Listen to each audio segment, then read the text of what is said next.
GST council ने हाल ही में tax ढांचे में बड़े बदलाव किए हैं। 22 सितंबर 2025 से लागू होने वाले इन सुधारों का असर रोजमर्रा की वस्तुओं से लेकर वाहन, इलेक्ट्रॉनिक सामान और स्वास्थ्य सेवाओं तक दिखाई देगा। कई चीजें सस्ती होंगी तो कुछ पर टैक्स पहले की तरह ही ऊंचा ही रहेगा। विस्तार से जानते हैं पूरी खबर। नमस्कार, आपने देखना शुरू कर दिया है पेप्टिक टाइम मध्य प्रदेश समाचार और मैं हूं आपके साथ आयुष शुक्ला। जीएसटी यानी गुड्स एंड सर्विसेज टैक्स ये 2017 में लागू हुआ था, लेकिन इसमें 0%, 5%, 12%, 18% और 28% जैसे कई स्लैब थे। व्यापारियों और उपभोक्ताओं दोनों को यह ढांचा जटिल लगता था।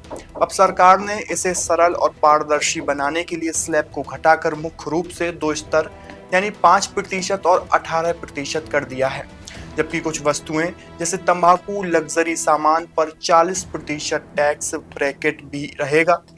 सरकार का दावा है कि इसमें मुद्रास्फीति पर अंकुश, उपभोक्ता खर्च में बढ़ोतरी और आर्थिक गतिविधियों में तेजी आएगी। अब बात करते हैं कि जीएसटी के नए स्लैब्स आने के बाद कौन सी चीजें सस्ती हुई हैं और कौन सी चीजें महंगी। सबसे पहले बात करते हैं कि कौन सी चीजें सस्ती हुई हैं। तो खाद्य सामग्री में कई ऐसी चीजें हैं जिन पर अब 0% जीएसटी लगाया जाएगा, यानी कुछ भी जीएसटी उन पर नहीं रहेगा। उन चीजों में शामिल है दूध, पनीर, दाल, रोटी, पराठा, फल, सब्जी, अनाज जैसी कुछ जरूरी चीजें। अब बात करते हैं कि पहले जिन पर 12 से 18% जीएसटी लगाया जाता था, उन पर अब घटाकर वो जीएसटी 5% कर दिया गया है।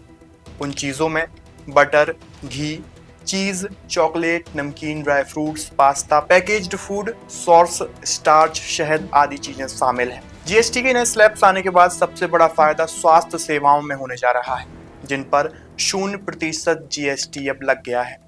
लाइफ और हेल्थ इंश्योरेंस प्रीमियम पर कोई भी जीएसटी नहीं रहेगा। इसके साथ ही thermometer, oxygen diagnostic kit, glucometer जैसी मेडिकल डिवाइसेस पर 5% जीएसटी लगाया जाएगा। इसके साथ ही कैंसर जैसी गंभीर बीमारी में देने वाली ड्रग्स पर भी कोई जीएसटी अब नहीं रहेगा। अब बात करते हैं घरेलू उपकरण और इलेक्ट्रॉनिक सामान पर, जिन पर 18% जीएसटी लगा है, जो कि पहले 28% हुआ करता था। उनमें TV, fridge, washing machine, AC, dishwasher है और इसके साथ ही मोबाइल फोन और लैपटॉप पर पहले की तरह ही 18% जीएसटी लगा रहेगा। अब बात करते हैं वाहन और परिवहन की, जिन पर पहले 28% जीएसटी लगा रहता था, अब उन पर 18% जीएसटी लगा दिया गया है। उन वाहनों में शामिल हैं छोटी कारें, 350 सीसी तक की बाइक और स्कूटर, 3 व्हीलर। हवाई यात्रा करने के दौरान इकोनॉमी क्लास पर 5% जीएसटी लगाया जाएगा। साथ ही बिजनेस क्लास पर 12% जीएसटी लगाया जाएगा, जो कि पहले 18% हुआ करता था।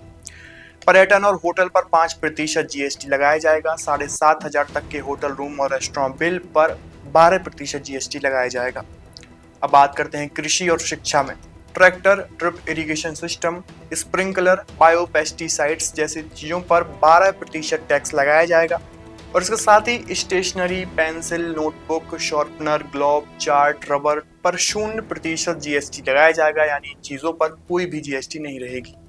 अब बात करते हैं उन चीजों पर जो जीएसटी के नए स्लैब्स आने के बाद और भी महंगी हो गई। उन चीजों में शामिल है तंबाकू, सिगरेट, गुटखा और पान मसाला, जिन पर 40% तक जीएसटी लगाया जाएगा। इसके साथ ही लग्जरी वस्तुओं में लग्जरी कारें, sports car, private jet, helicopter, इसके साथ ही कार्बोनेटेड ड्रिंक्स और एनर्जी ड्रिंक्स पर भी 40% जीएसटी लगाया जाएगा। अब बात करते हैं कि नए जीएसटी स्लैब्स आने के बाद आर्थिक असर क्या पड़ेगा। राजस्व में अनुमानित 48,000 करोड़ की कमी हो सकती है।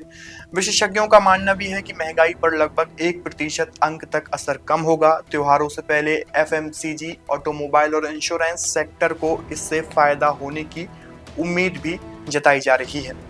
जीएसटी के नए स्लैब्स आने के बाद आम जनता की भी प्रतिक्रिया सामने आ रही है। कोई कह रहा है कि एक तरफ मध्यम वर्ग खुश है कि राशन, बीमा और वाहन खरीदना अब आसान होगा, वहीं लग्जरी प्रोडक्ट्स खरीदने वाले उपभोक्ता नाराजगी जता रहे हैं। छोटे व्यापारी इसे टैक्स सिस्टम में सरलता लाने वाला कदम मान रहे हैं। यानी कुल मिलाकर 22 सितंबर से लागू होने वाले जीएसटी सुधारों के बाद रोजमर्रा की जरूरत की कई चीजें और सेवाएं सस्ती हो जाएंगी, जबकि लग्जरी और हानिकारक वस्तुओं पर टैक्स पहले की तरह ही ऊंचा रहेगा। सरकार का कहना है कि इससे उपभोक्ताओं को राहत मिलेगी और टैक्स प्रणाली और सरल होगी। आपकी इस पूरी खबर को लेकर क्या राय है, कमेंट बॉक्स में अपनी प्रतिक्रिया जरूर दीजिए। शुक्रिया।